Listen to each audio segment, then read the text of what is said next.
¿Cómo están? Saben que en este primer discurso de María Corina Machado, ella lo primero que dice es que la competencia en la primaria fue noble. Y ese es el sentimiento con el que yo me quedo.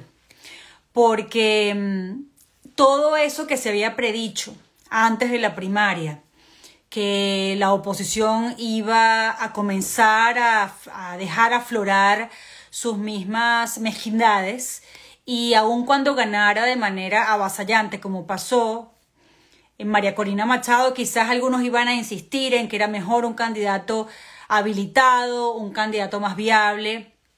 Y hemos visto en las últimas horas cómo la oposición se ha ido colocando en el carril. Andan derechitos, porque ella también decía algo súper interesante. Los venezolanos hablaron, Venezuela ha doblegado no solo al régimen, sino también a la mismísima oposición. Voy a invitar a Andrés Velázquez y les voy a explicar por qué. Andrés Velázquez era uno de los precandidatos en esta primaria y él dijo desde el principio que apoyaría al candidato fuera quien fuera, inhabilitado o no. Otros no, otros decían que quizás había sido un error permitir que se inscribieran inhabilitados en estas primarias, y además al retirarse muchos no le dieron, o dos por lo menos de los candidatos, no le dieron una dirección a los militantes de su partido y los votos se convirtieron en votos nulos, aunque fueran pocos. En cambio, otros fueron muy directos y permitieron, aquí está el gobernador, siempre le diré gobernador. Eso. Ahí está. Ahí está. Mientras se acomoda Andrés Velázquez, quiero recordar por qué lo invité, porque lo más lógico es que tú quieras hablar con el ganador, con el victorioso. Pero siento que hubo otras victorias aquí y que además son victorias en las que gana toda Venezuela. Porque cuando yo vi esa imagen de Andrés Velázquez, de Delsa Solórzano, recibiendo desde el comando de campaña de María Corina Machado los resultados, dije, esta es la estampa que quiere ver Venezuela. Me pareció, gobernador, un acto de desprendimiento, de humildad, que creo que ha servido de ejemplo al país. Y quiero preguntarle, porque claro, uno siempre quiere figurar, es decir, nadie quiere perder. Para eso los políticos se lanzan en una contienda. ¿Quién va a querer perder? ¿Qué fue lo que lo motivó a esperar desde allí y aceptar de manera, pues, sin ningún tipo de duda, el triunfo antes que lo anunciara la Comisión Nacional de Primarias, y dar ese ejemplo? Bueno, antes quiero darte un abrazo en la distancia, Carla, y bueno, y un gran saludo y gracias por este contacto. Mira, me motivó la primaria porque desde el mismo momento en que yo propuse esta fórmula para escoger o designar nuestro candidato presidencial de unidad para el año que viene, lo hice desde Bolívar, el 22 de enero del año pasado. Y desde ese momento salí a defender la primaria y, por supuesto, a explicar, a promocionarla. Y viendo ya el día 22 que llegó ese día y que se concretó la primaria, bueno, no podía ser para menos que estuviéramos y viendo las tendencias, que fuéramos sin mezquindad alguna, con total humildad, con la sensatez necesaria, bueno, con la que he hecho siempre la política. Bueno, me fui al comando de María Corina a recibir allí la primaria y, por supuesto, el resultado, el boletín. Y, por supuesto, a felicitarle de una buena vez. Hoy en la tarde le acompañé a su rueda de prensa, a su primera rueda de prensa. El jueves voy a estar acompañándola en su proclamación por parte de la Comisión Nacional de Primarias, de tal manera que, visto además el ataque del régimen contra la primaria, pues yo digo que ahora es cuando todos los candidatos, incluso, y todas las organizaciones que han participado, tienen que cerrar filas al lado de María Corina como la concreción de esa primaria. Bueno, pero voy a este punto. Voy a este punto, si me lo permite, Vale. Porque en este momento hay una amenaza contra la Comisión Nacional de Primarias. Y la verdad es que aun cuando los venezolanos durante la primaria pitaron, por ejemplo, a un candidato que quiso sabotear la primaria a última hora o mal ponerla, al mismo tiempo agasajaron, aplaudieron a cada uno de los miembros de la Comisión Nacional de Primarias cuando a ellos les tocó ejercer el derecho al voto. Y ahora los primeros ataques, porque claro, Maduro no ha podido atacar la movilización de los venezolanos porque sabe que él hizo todo para desprestigiarla o para evitar o desmotivarla, y la gente aún así participó. Lo que ha hecho es redirigir el ataque a quienes organizaron el proceso. Y uno siente que pueden estar en peligro tanto el profesor Casal como el profesor Ismael Pérez Vigil, el resto, Mildred Camero, el resto de quienes tuvieron que estar frente a este proceso con todos los obstáculos. ¿Cómo podemos ayudar para que esto no suceda, no ocurra? Bueno, en primer lugar, desde el lado de ustedes, difundir por todos los medios posibles y ante el mundo esa amenaza. Y del lado nuestro, yo diría, bueno, mañana la plataforma democrática de unidad va a ofrecer una rueda de prensa para respaldar a la Comisión Nacional de Primaria. Luego de la proclamación, yo mismo por mi lado, la Causa R va a ofrecer igualmente una rueda de prensa para dar respaldo a la Comisión Nacional de Primaria y, por supuesto, hacer conversar con el resto del país sobre esta etapa que viene ahora. Y creo que el llamado tenemos que hacerlo, y aprovecho de una vez, a todos los ciudadanos que participaron en este proceso, a todo el país, a toda la comunidad internacional, en el sentido de que estemos alerta, porque tal como lo has dicho, bueno, hoy Jorge Rodríguez de forma histérica allí se volvió loco atacando a la Comisión Nacional de Primaria, atacando al doctor Casal, lo hizo Diosdado, lo hace Maduro, lo hacen sus voceros tarifados como Brito, que acudió, según tengo entendido, al TCJ o a la Fiscalía, algo así. Bueno, al fin de cuentas, de lo que se trata es de crear todo un círculo de protección frente a estos ciudadanos, estas personalidades venezolanas, a estos profesionales que no se dieron ante ninguna amenaza, que no echaron para atrás, que se mantuvieron frente a las dificultades, que sortearon todos los obstáculos y que hicieron posible esa jornada cívica, esa gesta cívica. Voy con lo de Jorge.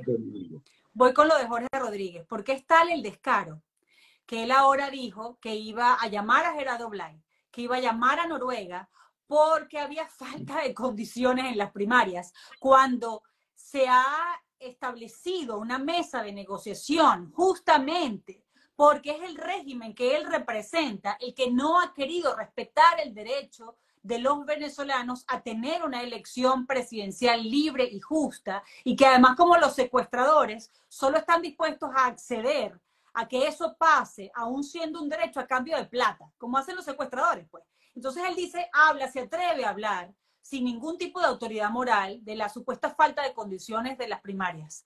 Es que son capaces de cualquier cosa, evidentemente, ¿no? En el discurso que la gente ya no les compra, gracias a Dios. Exactamente, son unos inmorales, no tienen palabra, nadie les cree. Y eso es precisamente lo que los ha llevado ante el país a esa necesidad que expresa Venezuela entera, que yo siempre digo, más allá del 85%, y que pudimos ver el pasado domingo cómo los ciudadanos prácticamente en una épica, bueno, saltando todo tipo de barreras que le pusieron por delante, acudió a su primaria. Ahora, todo lo que firmamos, y yo creo que aquí hay que estar claro, y tengo que decirlo en estos términos. Yo no sé si la Casa Blanca le cree, Noruega le cree, los países acompañantes de estas conversaciones o negociaciones con ellos les creen, pero yo tengo que advertir, vista la hoja, visto la conducta, visto el comportamiento que ellos han tenido a lo largo de todos estos tiempos y de otras conversaciones que se han sostenido, otros diálogos, otras negociaciones, que, bueno, con ellos se podrá firmar cualquier cosa, pero ojo, hay que irlos vigilando palmo a palmo porque son unos embusteros, se burlan de la gente, no se creen ni ellos mismos. Es una situación de verdad, tal como lo dice una gente inmoral que no tiene palabra, no tiene compromiso. Y en ese sentido yo creo que siempre tendremos que estar presionando para que las cosas que ellos se comprometen en una firma tengan que realizarse. Hablando de presionar, nosotros ahora tenemos que exigirle a Estados Unidos que les dio un ultimátum al régimen y les dijo que antes de noviembre debían no solo establecer las condiciones para una elección, sino levantar todas las inhabilitaciones y liberar a todos los presos políticos. La presión también es ahora para la administración Biden, para que hagan cumplir lo que le están pidiendo a Maduro, que antes de noviembre esas dos cosas al menos pasen, ¿no? Y para el Reino de Noruega, que es garante de todos estos acuerdos que se van firmando.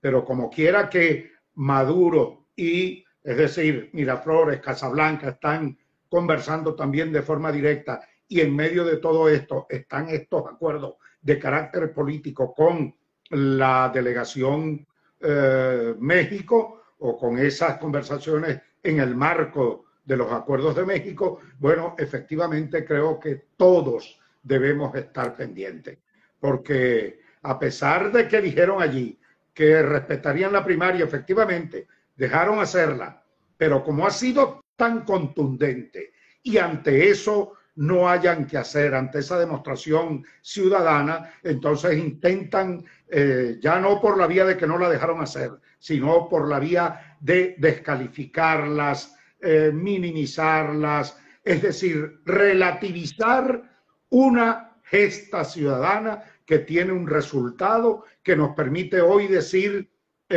tenemos candidatas de unidad, todos alrededor de ello, y en mi caso particular, que siempre he dicho que quien resultara yo daría hasta la vida por eso, bueno, de una vez expreso y ratifico mi compromiso. Pero es que quienes no lo hicieron, gobernador, quienes no lo hicieron, quienes estaban desde incluso minutos antes que se diera la primaria, diciendo que era mejor un candidato viable, que no valía la pena haber permitido que inhabilitados participaran y estaban más bien proclives al consenso, a buscar un consenso entre cogollos, todos se tuvieron que poner en el carril.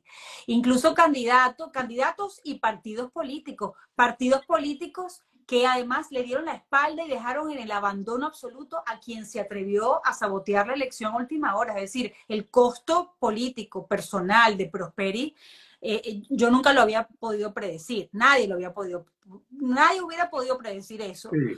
Porque uno sentía que más bien los partidos del G4 estaban inclinados a no reconocer a María Corina Machado si resultaba victoriosa justamente por su inhabilitación y a preferir que otro tomara la batuta. Y verlos ahora tener que admitir ese triunfo y además plegarse a lo que fue la voluntad popular demuestra la fuerza que tiene Venezuela cuando decide imponerse por encima no solo de un régimen, sino de la misma oposición y sus intenciones.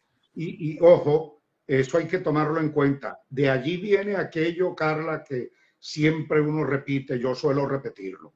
Cuando un pueblo se decide a cambiar, no hay nada que lo pueda detener.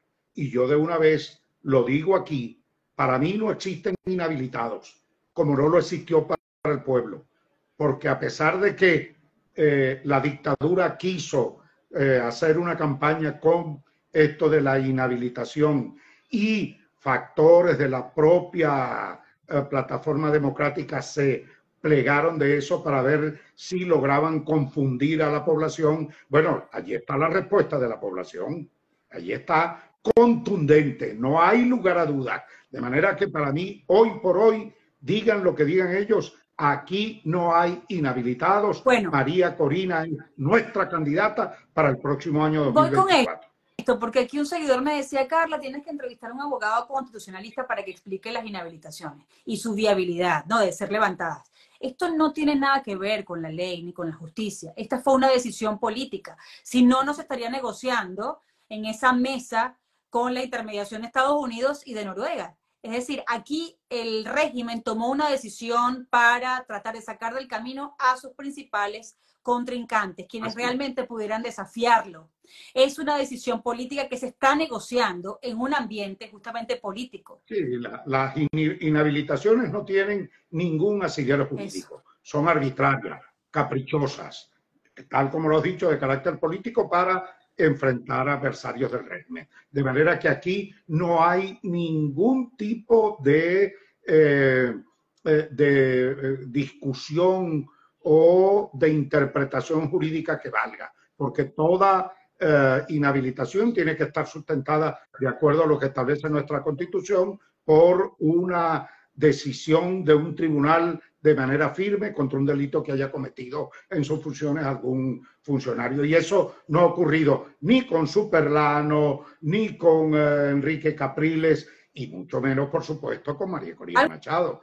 Muy importante, gobernador. El PSUV hizo unas primarias en el 2021 para elegir a líderes regionales y municipales. Mi pregunta es, cuando la base del chavismo, que algunas encuestadoras la totalizan en un 20%, pero claro, 11% de ese 20% quiere un cambio en el país y además cuestiona, digamos, la manera en la que Nicolás Maduro los ha ignorado, evidentemente. Entonces, eso se minimiza muchísimo más.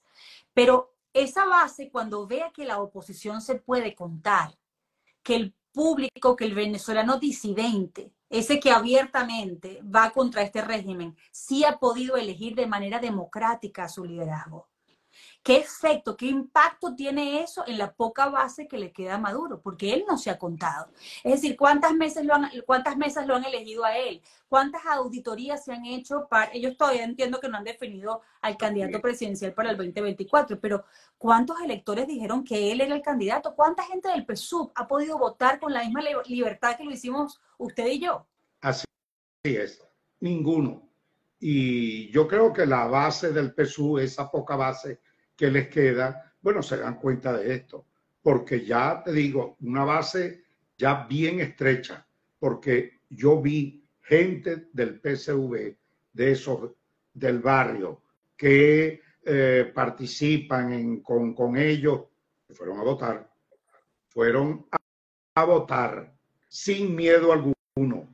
Lo que se vio en la zona de Katia, impresionante. Y ojo, ¿sabes dónde había incluso mayor aglomeración? En las zonas populares. Sí. Porque esta primaria, cada voto tiene una historia. El que fue disfrazado, el que fue para que no lo vieran, cuidado. La señora, hoy me enteré de que hasta en una tabla de planchar estaban unas urnas colocadas en la mesa de comedor de una familia con sus sillas donde comen, estaban colocadas para las cajitas para que la gente fuera a votar. Realmente impresionante.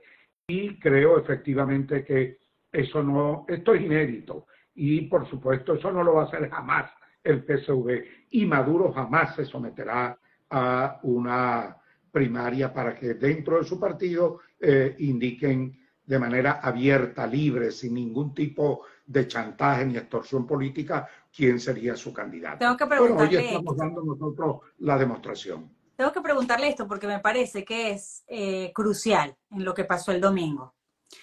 Andrés Velázquez siempre ha sido muy frontal, es decir, no ha tenido medias tintas en calificar la naturaleza del régimen. María Corina Machado tampoco.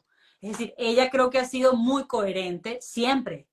Se ha distanciado de otros políticos, siempre ha sido muy hasta temeraria para algunos en describir al régimen de Maduro desde el punto de vista criminal y no político. Así es. Ahora, evidentemente, está en una etapa más de estadista, incluso de reunión con sectores con los que antes ha tenido diferencias o con quienes todavía persisten diferencias, pero entiende que ahora juntos podemos ser más fuertes. Pero el venezolano de a pie, ¿qué demuestra también en la elección primaria del domingo? Primero, que no era verdad que el venezolano quiere normalizar la presencia del tirano. No es cierto que las burbujas son un sentimiento nacional, es decir, yo saco provecho y trato de hacer negocio, que no venga la oposición para que esto no se me desestabilice y yo pueda tener, ya logramos cierta calma de acercamiento con el régimen, vamos a quedarnos así. Es decir, el venezolano no quiere burbujas, no es el sentimiento de la mayoría, no quiere normalizar la presencia del régimen, no quiere legitimar a Maduro. Y además, aunque prefirió el voto, no las salidas de fuerza violentas, ni la presión máxima, todo esto es verdad, eligió la paz, eligió lo electoral, pero eligió a una candidata de fuerza, no guabinosa, ni que anda con acercamientos, ni se saca fotografías con miembros del régimen, que nunca se ha rendido al régimen. Es decir, Venezuela quiere voto, pero también quiere fuerza. ¿Cómo lo ve usted? No, el deseo de cambio de la gente. Y creo que María Corina debe seguir siendo María Corina, con, claro, en el rol que hoy tiene de ser candidata, no de 20 Venezuela, ni de la plataforma democrática, sino de todo un país, de todos los venezolanos, de todos los que tienen, y allí yo hago una pequeña reafirmación. La unidad de propósitos, la unidad de objetivos, la candidata de todos aquellos que quieren salir de Maduro, los que titubean y quieren cohabitar y quieren que Maduro siga allí en el poder y tal, esos por supuesto que no se van a acercar. Pero, insisto entonces, con una nueva visión de amplitud, de mayor responsabilidad, porque es la candidata de todos los venezolanos. Incluso debe devolverles esperanza hasta todos esos estafados del chavismo que se sintieron en un momento determinado representados allá y terminaron siendo, bueno, de verdad extorsionados y estafados políticamente por ese mismo chavismo. Bueno, pero con la claridad del caso, transparencia, los corruptos a un lado, el país los tiene verdaderamente identificados, alacranes a un lado, el que quiera por su lado apoyar, que apoye, pero aquí verdaderamente el discurso de María Corina debe ser o seguir siendo suficientemente claro en relación al cambio que tenemos que producir en Venezuela, porque si en esto nos ponemos blandengue y dejamos de representar lo que la gente hoy ha votado, también eso pudiera ser en el futuro una debilidad y un daño. Le agradezco tanto, gobernador, que nos haya acompañado en este rato. Me parecía... Un gran abrazo, Carla.